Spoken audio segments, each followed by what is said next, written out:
What would you do if you drove to the community center to surprise your wife at her pottery class, and the woman at the front desk told you there was no pottery class, and no one by your wife's name had ever been enrolled? What if the 2 evenings a week your wife spent learning to throw clay were actually spent with a man she reconnected with at your 20th high school reunion? A reunion you attended together, holding hands, smiling for photos, while she was already quietly planning her next chapter without you in it. My name is Brian Weaver. I am 41 years old, and this is the story of how a surprise visit, a front desk receptionist, and a second email account my daughter found on the family computer revealed 7 months of lies built on a foundation of wet clay that never existed. I need to take you back to the beginning, to a town called Findlay, Ohio, about halfway between Columbus and Toledo on Interstate 75. Findlay is a city of 41,000 people that feels like a small town, where the Marathon oil refinery employs a quarter of the workforce, and the high school football rivalry with Lima Senior defines the social calendar every October. I grew up in Findlay, graduated from Findlay High School in 2004, married my high school sweetheart 2 years later, and never left. My wife Karen and I were the couple that everyone in our graduating class assumed would last forever, voted most likely to stay together in the senior yearbook, which is either a blessing or a curse depending on how the story ends. People in Findlay still mentioned it at barbecues and church potlucks, like a yearbook caption from 2 decades ago was a binding contract. I was a fleet manager at Marathon Petroleum, responsible for scheduling and maintaining the tanker trucks that delivered fuel across Northwest Ohio. My salary was $61,000 a year. I woke up at 5:15 every weekday morning, drove to the dispatch office on Lima Avenue, and spent my days coordinating routes, managing maintenance logs, and negotiating with drivers who always had a reason their delivery was late. It was not glamorous work, but it was steady, and in a town like Findlay, steady meant everything. I had been with the company since 2008, starting as a dispatcher and working my way up over the course of a decade. My boss, a man named Gary Hobson, once told me I was the most reliable person in the department, which I took as a compliment at the time, but later realized might have also meant predictable. Reliable and predictable, the 2 qualities that make a good fleet manager and, apparently, a boring husband. Karen was 39 years old and worked as a medical billing specialist at Blanchard Valley Health System, the regional hospital in Findlay, earning $44,000 a year. She had taken the job when Haley started kindergarten and had never left, working her way up from data entry to senior billing specialist over 12 years. She was good at her job, organized, detail-oriented, patient with insurance companies that made a career out of denying claims. We had 2 children, our daughter Haley, 17, a junior at Findlay High, and our son Bryce, 13, an 8th grader at Donnell Middle School. We lived in a 4-bedroom colonial on Crystal Avenue with a mortgage payment of $1,310 a month, a yard that needed mowing every Saturday, and a garage that held too much of everything we should have thrown away years ago. From the outside, we looked like exactly what we were supposed to be. A stable, comfortable middle-class family in a stable, comfortable middle-class town. We went to Friday night football games in the fall, cookouts at the Riverside Park in the summer, and the Hancock County Fair every September.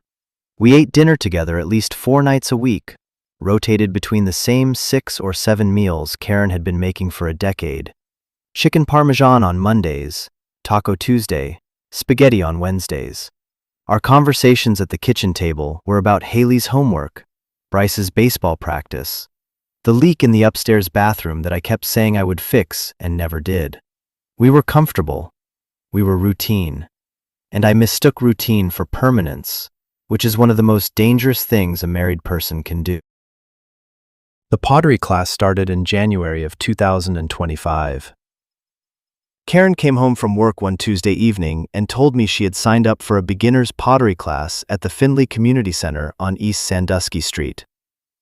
The class met Tuesday and Thursday evenings from 6:30 to 8:30, ran for 12 weeks, and cost $180. She said she had always wanted to try pottery. She had taken an art class in college and loved working with her hands, and now that the kids were old enough to manage themselves for a few hours in the evening, she finally had the time. I thought it was a great idea. Karen had been stressed lately. Work at the hospital had been overwhelming since the billing department lost 2 staff members to a rival healthcare system in December, and she was picking up the slack. She needed something for herself. I wrote a check for the $180, handed it to her, and told her to have fun making bowls. The first few weeks, Karen came home from pottery class happy and relaxed. She talked about the instructor, a woman named Ellen who was patient and encouraging. She talked about the wheel, about centering the clay, about the frustration of watching a perfectly formed bowl collapse because she pressed too hard. She brought home a small, lopsided cup after the 3rd week, glazed in a mottled blue-green that she said the instructor called seafoam. I put it on the kitchen shelf next to the coffee maker and used it to hold pens. Karen laughed and said she would make me something better once she got the hang of it. The cup was ugly in the way that handmade things are supposed to be ugly, imperfect, personal, evidence of effort. I liked it. I liked what it represented, my wife trying something new, stretching beyond the rigid boundaries of the billing department and the dinner rotation and the careful sameness of our lives. She said the class was mostly women, mostly in their 30s and 40s, and that she had made a friend named Diane, who was a dental hygienist and who was even worse at pottery than I am. She talked about Diane's failed attempt at a vase that ended up looking like a lopsided traffic cone, and how the 2 of them had laughed so hard that Ellen had to ask them to quiet down because they were distracting the other students. She described the smell of the clay, the way the wheel vibrated under her hands, the satisfaction of pulling a wall up from a spinning lump of earth. The details were specific, textured, and delivered with the casual confidence of someone who was genuinely living the experience she described. I never questioned any of it because there was nothing to question. My wife was learning a hobby, making friends, and coming home happy. What kind of husband would interrogate that? By March, the 12-week class had supposedly ended, but Karen told me she had signed up for the intermediate session. Another 12 weeks, another $180. She said she was making real progress, that Ellen had told her she had natural talent, and that the intermediate class would teach her glazing techniques and more complex forms. I wrote another check without hesitation. The Tuesday and Thursday evening schedule continued, same time, same routine. Karen left at 6:15, drove to the community center, and came home around 8:45, sometimes with clay under her fingernails and a story about a project that went wrong or a breakthrough that felt like magic. On the nights she was gone, I helped Bryce with his homework, watched baseball with him on the couch, or read in the bedroom while Haley studied in her room. It was a routine that felt normal, even healthy. 2 parents with their own interests, giving each other space to grow. She brought home a second piece in April, a small bowl, slightly better than the cup, but still charmingly imperfect, glazed in a warm amber color she called honey. I put it on the shelf next to the cup. Haley picked it up one evening and examined it, turning it over in her hands with the critical eye of a teenager who notices everything. She said, "This is actually really good, Mom." Karen beamed with a pride that seemed entirely genuine. I remember that moment, my wife and my daughter in the kitchen, the amber bowl between them, the evening light through the window catching the glaze. The collection was growing, and so was my admiration for my wife's dedication to her new hobby. I had no idea I was admiring a performance that had been rehearsed, workshopped, and staged by 2 people I had not yet learned to suspect. The night that everything changed was a Thursday in late July, 7 months after Karen started her pottery class. The catalyst was not suspicion, it was kindness.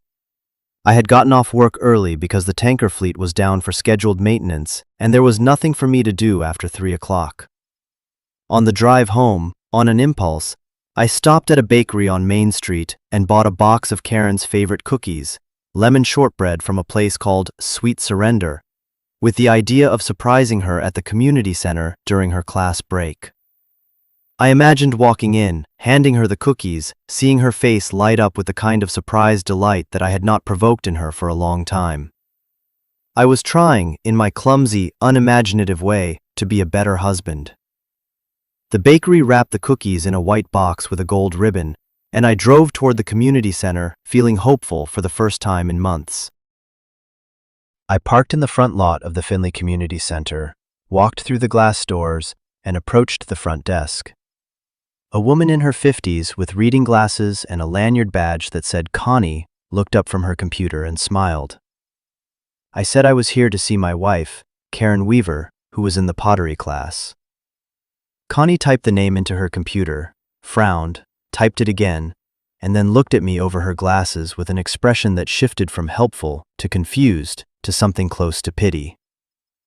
"Sir, we do not have a pottery class on Thursday evenings," she said. "Our pottery class is Monday and Wednesday, and it ended in March." She paused, scrolled down the screen, and added, "And I do not see a Karen Weaver in our system at all. Not this year, not last year." She said it gently, the way you deliver bad news to someone who does not yet know they are receiving it. I stood at that front desk, holding a box of lemon shortbread cookies in a white box with a gold ribbon, and felt the ground dissolve beneath my feet. Connie must have seen something in my face because she said, "Would you like to sit down? Can I get you some water?" I said no. I asked her to check again. She checked again, scrolling through enrollment records, class rosters, payment histories. There was no Karen Weaver. There had never been a Karen Weaver. Not in the beginner class, not in the intermediate class, not in any class at the Findlay Community Center in the current academic year. I thanked Connie. My voice sounded strange to me, thin and hollow, like it was coming from the far end of a long corridor. Walked back to my car and sat in the driver's seat.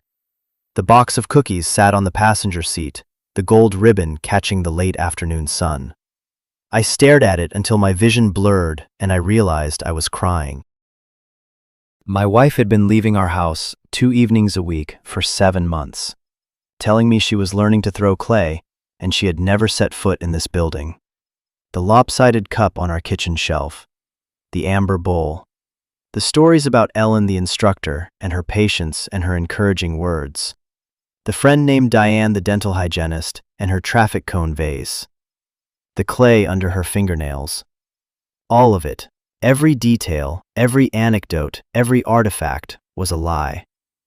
The entire pottery narrative, with its texture and its humor and its progression from beginner to intermediate, was fiction. But if she was not at the community center, where was she? And the pottery she brought home, where did it come from? I sat in that parking lot with those questions circling in my head like vultures over a carcass, and the lemon shortbread cookies slowly warming on the passenger seat beside me, their gold ribbon mocking the occasion that was supposed to be romantic and had instead become the worst moment of my life. I did not go home. I drove to the parking lot of the Walmart on Tiffin Avenue and sat in my truck for 2 hours, thinking. My first instinct was to call Karen and confront her, to say, "I went to the community center and you were not there and you have never been there." But something stopped me. Maybe it was the scale of the deception. 7 months of elaborate lies, complete with props and characters, did not happen by accident. This was not a woman who had impulsively lied about one evening. This was a woman who had constructed an entire fictional world, populated it with an instructor and a classmate and a progression of ceramic projects, and maintained it twice a week for over 200 days. That kind of sustained, detailed dishonesty required planning, commitment, and practice. The kind of effort that suggested I was dealing with something much larger than one missed pottery class. If I confronted Karen now, without evidence, without understanding the full scope of what she had been doing, she would have the opportunity to destroy whatever trail she had left behind. She could delete emails, clear browsing histories, warn whoever she had been spending time with, and construct a new explanation before I could prove the old one was false. I needed to be smart. I needed to be patient, and I needed help. I drove home at 9:30, 20 minutes after Karen returned from her pottery class. She was on the couch watching television, her feet tucked under a blanket, a glass of white wine on the end table. She asked me where I had been. I said I had gone to Walmart to look at power tools. She nodded and turned back to the screen. I stood in the doorway looking at my wife. The curve of her neck, the familiar way she tucked her feet under the blanket, the wine glass catching the lamplight. And I wondered who she was. And then I went to bed and lay awake until 3 in the morning, staring at the ceiling while she slept peacefully beside me. The next 2 days were the strangest of my life. I went to work on Friday and sat at my desk pretending to schedule tanker routes while my mind ran through scenarios like a machine that could not be turned off. Gary Hobson asked me twice if I was feeling all right, and I told him I had a headache. I watched Karen that evening as she cooked dinner. Chicken Parmesan, the Monday recipe, moved to Friday because she had been too tired on Monday, and I studied her face for signs of the lie. I looked for guilt, for nervousness, for the tiny cracks that should appear in a person who has been living a double life for 7 months. There were none. She was relaxed, natural, present. She asked Bryce about his math test. She reminded Haley about a dentist appointment. She told me the upstairs bathroom faucet was dripping again.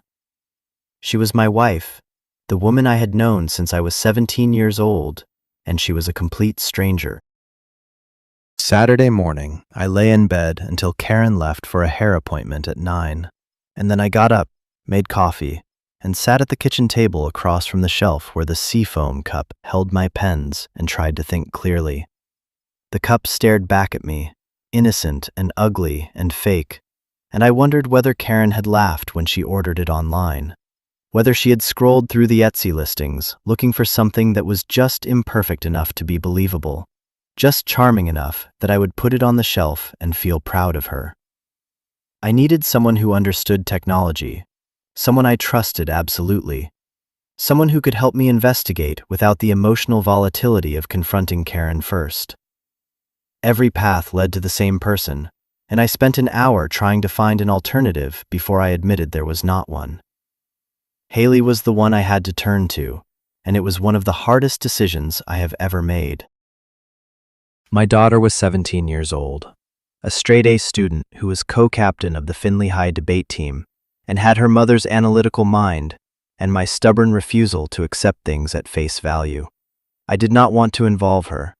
Every instinct I had as a father told me to protect her from this, to handle it myself, to shield her from the knowledge that her mother had been living a second life. But I was a 41-year-old fleet manager, not a private investigator, and Haley had skills I did not. Specifically, she understood technology in a way that I, a man who still used his index finger to type on his phone, simply did not. I needed her, and I hated that I needed her, and I decided to ask her anyway because the alternative was going in blind against a woman who had already demonstrated a capacity for sustained, detailed deception that I could not begin to match on my own.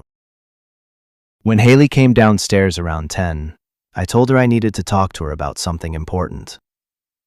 We drove to the park on Riverside Drive, sat on a bench by the Blanchard River, and I told her what I had discovered. Not speculation, just facts. Mom said she was at pottery class. The community center has no record of her. I do not know where she has been going. I watched my daughter's face as I spoke, dreading what I would see there. Shock, disbelief, the collapse of a child's faith in her mother. But Haley did not collapse. She sat very still, her hands folded in her lap, her jaw tight, and she listened with the same focused intensity I had seen her bring to debate rounds. The river moved past us, brown and slow in the July heat, and a family with 2 small children walked by on the path behind our bench. When I finished, Haley was quiet for a long moment. Then she said, "Dad, I need to tell you something. I have had a weird feeling about the pottery class for a while." She said that in April, she had borrowed Karen's laptop to work on a school project and noticed that the browser had two Gmail accounts logged in simultaneously. Karen's regular account and a second account with an address that used Karen's maiden name, karen.nolan.private@gmail.com. Haley had not opened the second account. She said she was afraid of what she might find. But she had written down the email address on a sticky note that she kept in her nightstand drawer, and she remembered it exactly. I asked Haley why she had not told me when she first discovered it. She looked at the river and said, "Because I didn't want it to mean what I thought it meant. I wanted to be wrong, Dad. I really wanted to be wrong." I put my arm around her shoulder, and we sat there for a while. Two people who had both been holding a piece of a puzzle without knowing the other person had the matching piece. I told Haley I was sorry. Sorry for involving her. Sorry for the situation. Sorry that her mother's choices had put us here on a park bench having a conversation that no father and daughter should ever need to have. Haley straightened up, squared her shoulders, and said, "Dad, don't apologize. If Mom is lying, we need to know the truth. And I can help you find it." The determination in her voice was fierce and quiet, and exactly what I needed to hear. We sat on that bench for another 20 minutes, making a plan for Sunday morning, and then we drove home in silence, each of us carrying a weight that had gotten heavier and lighter at the same time. The second email account was the key. On Sunday morning, while Karen was at a brunch with her friend Pam, a real friend, or at least I believed so, and Bryce was at a baseball game with his friend Owen's family, Haley and I sat at the family computer in the upstairs office. The computer was a shared Dell desktop that the whole family used for everything from homework to online shopping. Haley opened Chrome, navigated to Gmail's login page, and typed the email address, karen.nolan.private@gmail.com. The password field populated automatically. Karen's browser had the password saved in the autofill system, stored alongside passwords for Amazon and Netflix and the school portal, all the mundane digital infrastructure of a family's life. Haley looked at me. I nodded. She clicked Sign In, and the inbox loaded. The number next to All Mail read 417. 417 emails dating back to September of 2024. 4 months before the pottery class started. The account had been created specifically for one purpose: communicating with a man named Joel Dempsey. The name hit me like a physical blow because I knew it. Everyone who graduated from Findlay High School in 2004 knew it. Joel Dempsey had been the starting quarterback, the prom king, the guy whose name was whispered in hallways with a mixture of admiration and envy. He had dated Karen briefly in junior year, before I came along, and had left Findlay after graduation for a football scholarship at Bowling Green that ended with a knee injury sophomore year. I had not thought about Joel Dempsey in 15 years, had not wondered where he ended up or what he was doing, and now his name was filling my wife's secret inbox, 417 times over, each email a brick in the wall between my marriage and reality. Haley pulled up Joel's LinkedIn profile on her phone, while I sat in front of the computer trying to remember how to breathe. Joel Dempsey, pharmaceutical sales representative based in Toledo, Ohio. Employed by a mid-sized pharma company covering the Northwest Ohio territory. Estimated salary approximately $95,000 a year. Divorced, no children. His profile photo showed a man who had kept himself in shape, square jaw, graying temples, the confident smile of a former quarterback who had traded the football field for corporate sales. He was the kind of man who walked into a room and made other men feel smaller, and I hated him with an intensity that surprised me. 15 years of not thinking about Joel Dempsey, and suddenly he was the most important person in my life, the invisible third party at every dinner table conversation for the past 7 months. The emails told a story that began at a place and time I remembered vividly. In September of 2024, Karen and I attended our 20th high school reunion at the Findlay Country Club. It was a Saturday evening, cocktails, a buffet dinner, a DJ playing songs from 2004, and about 80 of our classmates packed into a banquet room decorated with blue and gold streamers. Karen and I went together, held hands, talked to old friends, took photos by the class banner. I remembered the evening as pleasant but unremarkable. I talked to 3 guys from my football team, had 2 beers, and left by 10 because I had an early morning the next day. What I did not know was that Karen had spent nearly an hour that evening talking to Joel Dempsey at a high-top table near the bar, while I was in the corner arguing about the 2003 football season with Dave Kuznicki and Tom Felsing. Karen was leaning in close to Joel, laughing at his jokes, touching his arm with the casual intimacy of 2 people who had once known each other very well.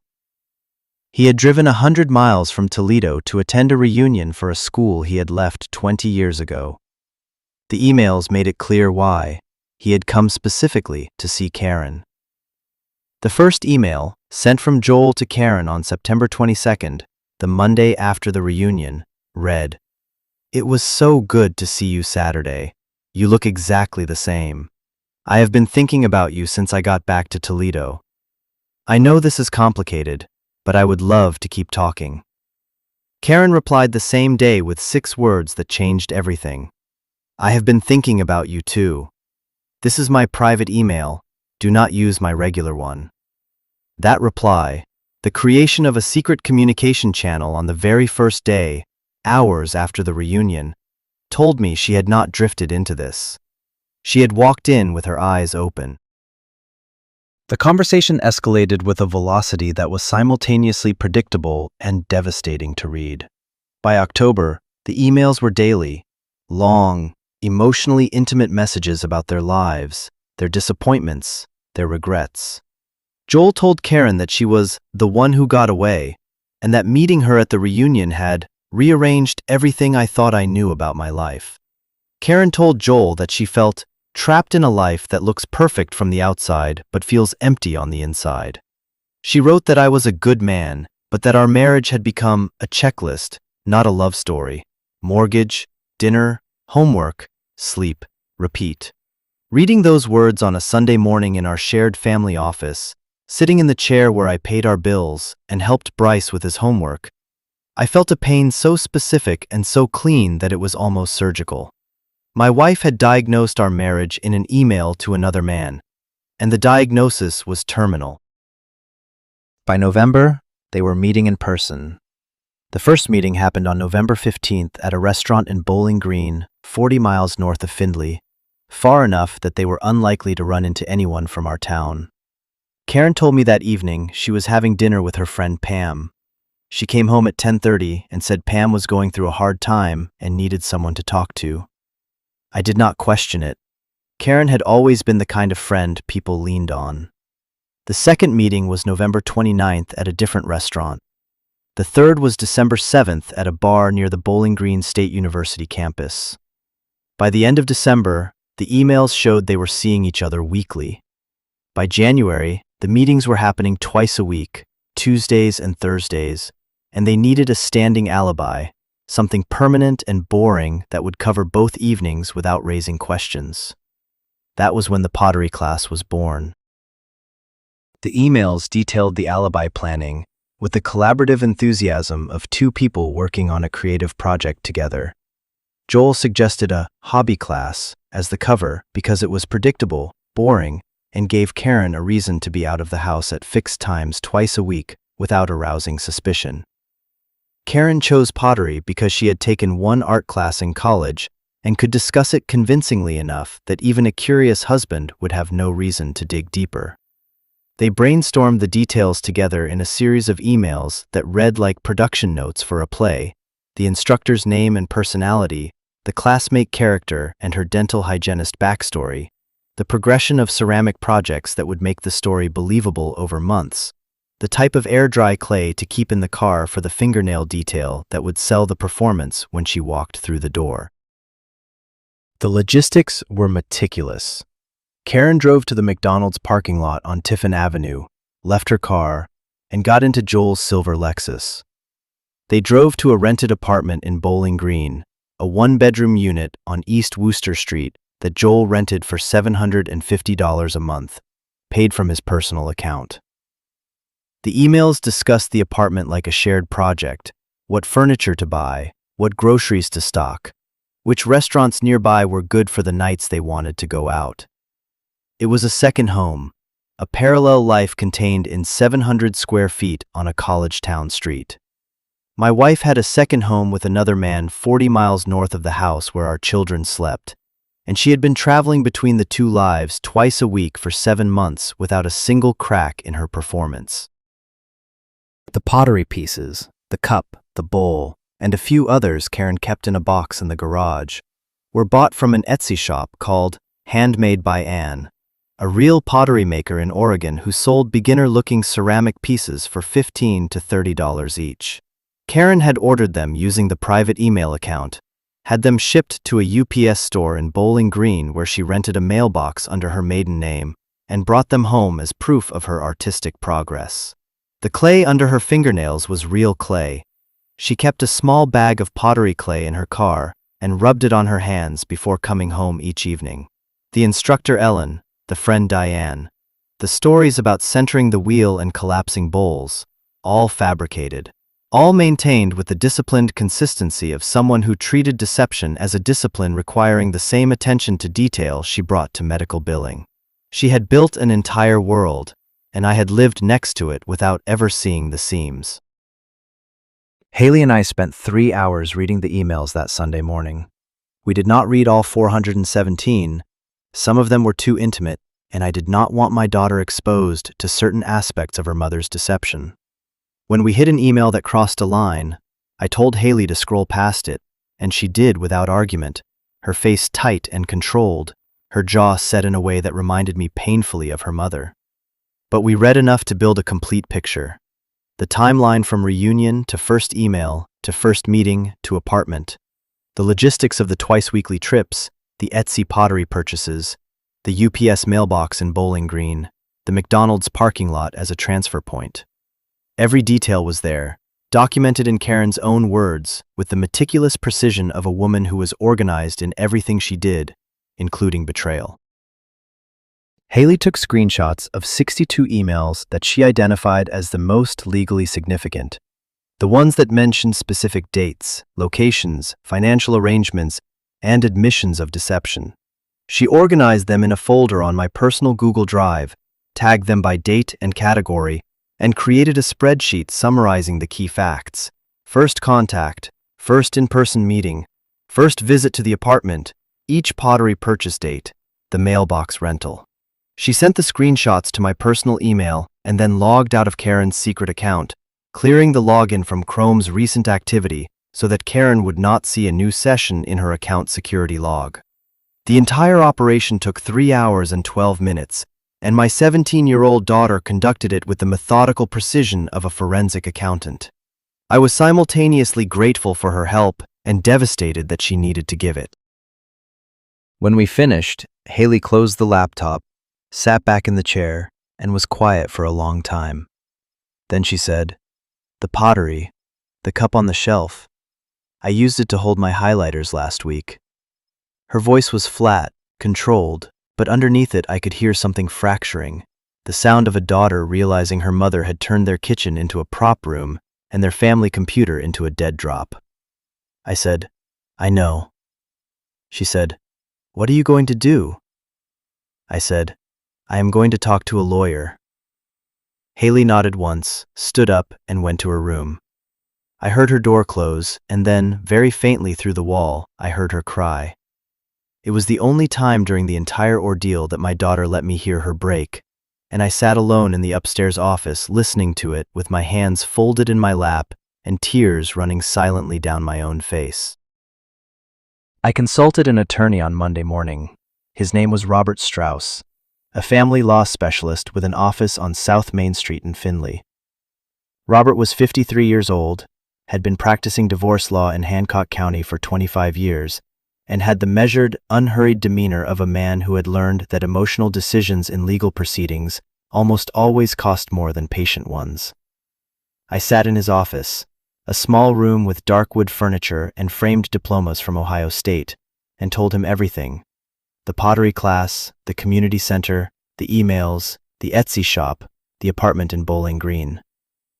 Robert listened without interrupting, taking notes on a yellow legal pad with a fountain pen, and when I finished, he set down the pen and folded his hands. "Mr. Weaver," he said, "you are in a stronger position than most of the people who sit in that chair." He explained that Ohio's no-fault divorce system meant I did not technically need to prove the affair, but the evidence would be powerful in negotiations over property division and potentially spousal support. He said the emails were likely admissible. Ohio recognizes a marital privilege exception, and accessing a shared family computer does not violate federal computer fraud laws when the account credentials were stored in the browser's public password manager. He recommended a private investigator to independently verify the affair with photographs and surveillance reports, creating a body of evidence that did not rely solely on the emails. He told me not to confront Karen yet. "Once she knows you know," he said, leaning forward in his chair. "The email account gets deleted, the apartment lease gets terminated, and the story changes to, 'We were just friends who had dinner a few times.' Let the investigator do her work first." He told me to act normal for 2 more weeks, go to work, eat dinner with my family, watch television with my wife on the couch, while the private investigator built a surveillance case. 2 more weeks of sitting across the dinner table from Karen and pretending that everything was fine, that I believed she was learning to throw clay, that the amber bowl on the shelf was evidence of her talent rather than her deception. I asked Robert if he had any practical advice on how to do that, and he said, with the dry humor of a man who had counseled 1,000 betrayed spouses, "Most of my clients take up running." I did not take up running, but I did start going for long drives after work, circling the back roads outside Findlay with the windows down and the radio off, trying to exhaust my thoughts before going home to perform the role of a man who did not know his marriage was already over. The private investigator was a woman named Sandra DeLong, a former Toledo police detective who now operated out of a small office on West Main Cross Street in Findlay. Sandra was sharp, efficient, and completely unsentimental. She had gray hair pulled back in a tight bun, a handshake that could crack walnuts, and a way of looking at you that said she had heard every version of this story and was not particularly moved by mine. Her rate was $75 an hour plus mileage, and I paid her $400 retainer from a savings account Karen did not monitor. Sandra told me she would need 2 weeks of surveillance, 4 pottery nights, to build a case that would hold up in negotiations. I gave her Karen's schedule, her car description, a silver Kia Optima, and Joel Dempsey's name and vehicle, a silver Lexus IS that I had learned about from the emails. Sandra's first surveillance was the following Tuesday. She followed Karen from our house on Crystal Avenue to the McDonald's on Tiffin Avenue, where Karen parked her Kia at 6:20 and walked across the lot to a silver Lexus IS. Sandra photographed the transfer. She followed the Lexus north on I-75 to Bowling Green to the apartment on East Wooster Street. She photographed Karen and Joel entering the building at 7:15. She photographed Joel's Lexus in the parking lot.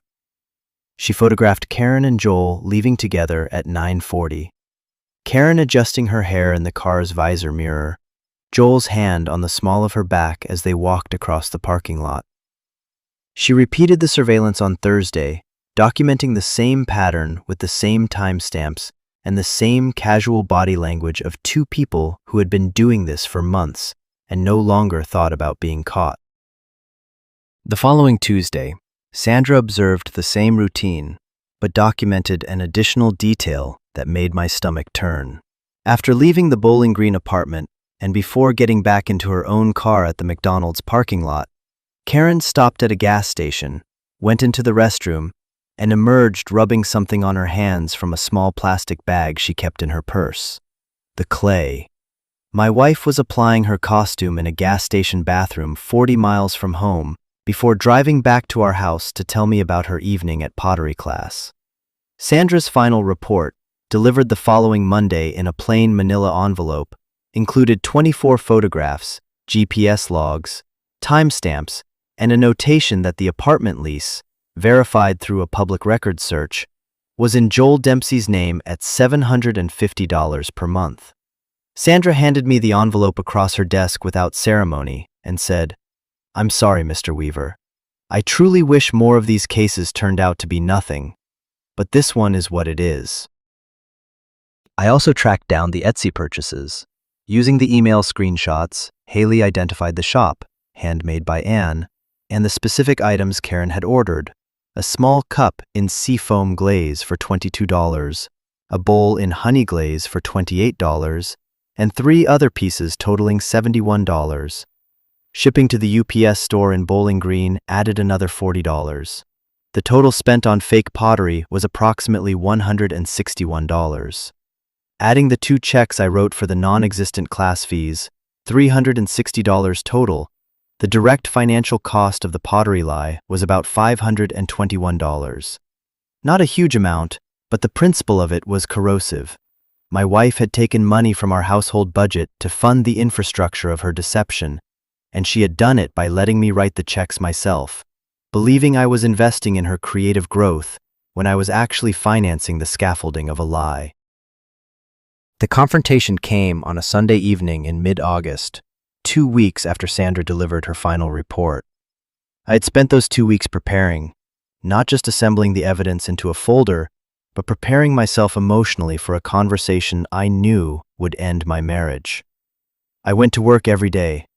I ate dinner with my family every evening. I watched Karen leave for her pottery class on Tuesdays and Thursdays, knowing exactly where she was going and who she was with, and I said nothing. On the last Tuesday, as she headed for the door, she kissed me on the cheek and said, "I am working on something special for you, a mug for your desk at work." I said, "I cannot wait to see it." The taste of that exchange, her lie and my pretense layered on top of each other, stayed in my mouth for hours. I arranged for Haley to take Bryce to a friend's house for the evening so the house would be empty. I did not tell Haley what I was planning, but she knew. She looked at me before she left and said quietly, "Call me if you need me." Then she took her brother's hand and walked out the front door. Karen came home from her pottery class at 8:45. She walked in, set her purse on the hall table, and said she was hungry and might make a sandwich. I said, "Sit down, we need to talk." Something in my voice, or maybe something in my face, in the way I was standing in the living room with the lamp on and the television off and a folder on the coffee table, made her stop mid-step. For the first time in 7 months, I saw a flicker of something that might have been fear cross my wife's face, gone as quickly as it appeared. I sat Karen down in the living room, not the kitchen table, because the kitchen table was where our family ate dinner together, and I did not want to contaminate it with what was about to happen. I placed the folder of evidence between us, the community center's written confirmation that Karen had never been enrolled, the 62 email screenshots printed and arranged in chronological order, the 24 PI photographs with dates and timestamps, the Etsy purchase receipts, and the UPS mailbox rental agreement. The folder was about an inch thick. Karen looked at the folder, looked at me, and said, "How did you find out?" Not, "What is this?" or, "I can explain," or, "This is not what it looks like." Just, "How did you find out?" The question of someone who had always known this moment would come and had simply been waiting to learn the mechanism of her discovery. It was the most honest thing she had said to me in 7 months. I told her about the cookies, the lemon shortbread from Sweet Surrender, the surprise visit to the community center, the conversation with Connie at the front desk. Karen listened, her hands in her lap, her fingernails clean, no clay tonight, and something passed across her face that might have been grief or relief, or both simultaneously.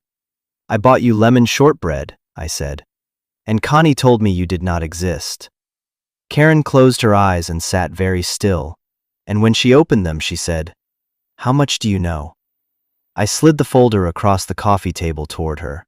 She opened it and looked at the photographs, herself and Joel, entering and leaving the apartment, his hand on her back, her face turned toward him with an expression I had not seen directed at me in years. She stared at the photos for a long time and then said, I suppose there is no point in lying anymore. I said, no, there is not. And then she talked. Karen did not deny the affair. She told me about Joel, the reunion, the first email, the escalation, the apartment, the pottery alibi. Speaking quietly, without tears, with the careful precision of someone delivering a prepared statement. She said she had fallen in love with Joel at the reunion, or perhaps she had never stopped loving him from high school, and the reunion had simply reignited something she thought was dead. She said our marriage had become a partnership, not a love story, that we were excellent co-parents and competent co-managers of a household, but that the romance had died years ago, and neither of us had noticed or cared enough to resuscitate it. She said the pottery class was Joel's idea, the Etsy pottery was her idea, and the clay under her fingernails was his. Every detail had been collaboratively designed. I asked her if she loved Joel. She said yes. I asked her if she still loved me. She paused, not searching for an answer, but deciding whether to deliver an honest one, and said, I love you, Brian, but I am not in love with you, and I do not think I have been for a long time. I asked Karen why she did not just tell me she was unhappy. Why the elaborate lie, the months of deception, the pottery props and the fictional characters? She looked at the floor and said, because I was afraid that if I told you I was unhappy, you would try to fix it, and I did not want it fixed. I wanted something different. That answer broke something in me that I did not know could break. Not my heart, which had been breaking slowly all evening, but my understanding of my own marriage. I had spent 19 years believing we were building something together, and Karen had spent at least the last year building an escape route. The pottery class was not just an alibi for the affair. It was a symbol of how thoroughly my wife had opted out of our life together, while continuing to sit at our dinner table and sleep in our bed and tell me she loved the mug I put her pens in. I told Karen the marriage was over. She nodded. Neither of us said anything else for a long time. I filed for divorce on August 18, 2025. Robert Strauss prepared the petition, citing incompatibility with a fault-based claim of adultery and financial dissipation. The papers were served to Karen at her office at Blanchard Valley Health System on August 20th, a Wednesday, during her lunch break. Robert said it was better to serve at work than at home to prevent an immediate emotional confrontation in front of the children, and to signal that this was a legal proceeding, not a conversation she could redirect. Karen called me that afternoon, crying, and asked if we could try counseling. I said, "You had 7 months to suggest counseling. You suggested pottery." The line was quiet for a long time after that, and then Karen said, "I understand," and hung up. It was the last personal conversation we had before the attorneys took over. The weeks that followed the filing were a strange and painful limbo. Karen and I were still living in the same house for the first 10 days because neither of us had arranged alternative housing yet, and Robert had advised me not to leave because voluntarily vacating the marital home could complicate the property claim. We slept in separate rooms. Karen moved to the guest bedroom and communicated through notes left on the kitchen counter and brief, clipped exchanges about the children's schedules. Haley understood what was happening and acted as a buffer, making sure Bryce got to his activities on time and keeping the household running with a competence that no 17-year-old should have to demonstrate. Karen finally moved out on September 1st into a furnished apartment on West Hardin Street, about a mile from our house, close enough that the kids could bike there. Karen retained an attorney named Philip Dorsey, who practiced in Findlay and who apparently advised her that fighting the evidence would be expensive and futile.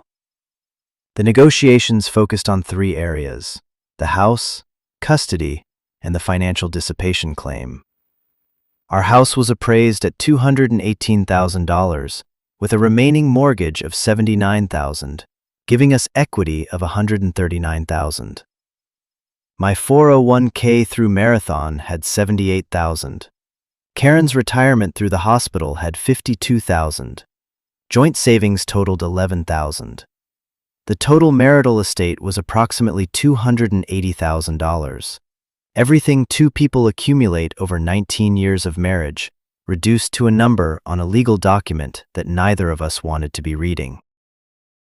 The dissipation argument centered on the $521 Karen had spent directly on the Pottery lie, the 2 fake class fees and the Etsy purchases, plus an additional estimated $1,200 in gas, meals, and incidentals over 7 months of twice-weekly trips to Bowling Green. 40 miles each way, 80 miles round trip, roughly 56 trips at an average cost of $21 per trip in fuel and occasional restaurant meals. The total dissipation claim was approximately $1,721. Joel's apartment expenses were not included because they came from his personal income, not from marital funds. Philip Dorsey argued that the dissipation amount was negligible relative to the total estate, but Robert countered that the dissipation was evidence of a broader pattern of marital misconduct that the court could consider in equitable distribution. The final asset division gave me 53% of the marital estate, and Karen 47%, reflecting the dissipation finding and the fault-based claim. I kept the house and refinanced the mortgage into my name alone, a process that took 6 weeks and involved more paperwork than I thought existed in the world. Karen received her share through an equalization payment funded from the home equity. The 6% swing in my favor amounted to approximately $16,800, which was far more than the actual dissipation amount. Robert explained that Ohio courts have broad discretion in equitable distribution under the revised code, and the judge considered the overall pattern of sustained deception and its impact on the family, not just the dollar figure attached to gas receipts and Etsy pottery. Custody was resolved through mediation rather than a courtroom battle, though it came close to going to court. Haley was 17 and made her preference clear to the guardian ad litem, a retired attorney named William Chen, who interviewed both children separately at his office. Haley told him she loved her mother, but could not live with her right now because trust is a foundation and hers is cracked. Chen noted in his report that Haley was unusually mature and articulate for her age, and that her preference should carry significant weight. Bryce, at 13, was more conflicted. He loved both of us and did not fully understand why we could not stay together. We had shielded him from the specifics of the affair, telling him only that Mom and Dad had grown apart and could not stay married. The agreed arrangement gave me primary custody during the school week, with Karen having every other weekend and 1 weeknight dinner. Child support was set at $470 per month, payable by Karen, based on the Ohio guidelines and our respective incomes. The divorce was finalized in late November of 2025. I sat in the courtroom at the Hancock County Courthouse with Robert Strauss beside me and Karen across the aisle with Philip Dorsey beside her. And a judge I had never met read the terms of the dissolution of a marriage that had lasted 19 years. The entire hearing took 22 minutes. 19 years of shared meals, shared beds, shared children, shared holidays, shared mortgage payments, shared dreams about what our lives would look like when we were old. All of it reduced to 22 minutes of legal proceedings in a room that smelled like old carpet and fluorescent lighting. When the judge said the word "granted," I felt something release in my chest that I had not known I was holding. Karen did not look at me during the hearing. I did not look at her. We walked out of the courthouse through separate exits, into the same cold November air, heading to different cars in the same parking lot. The months after the divorce were a study in recalibration.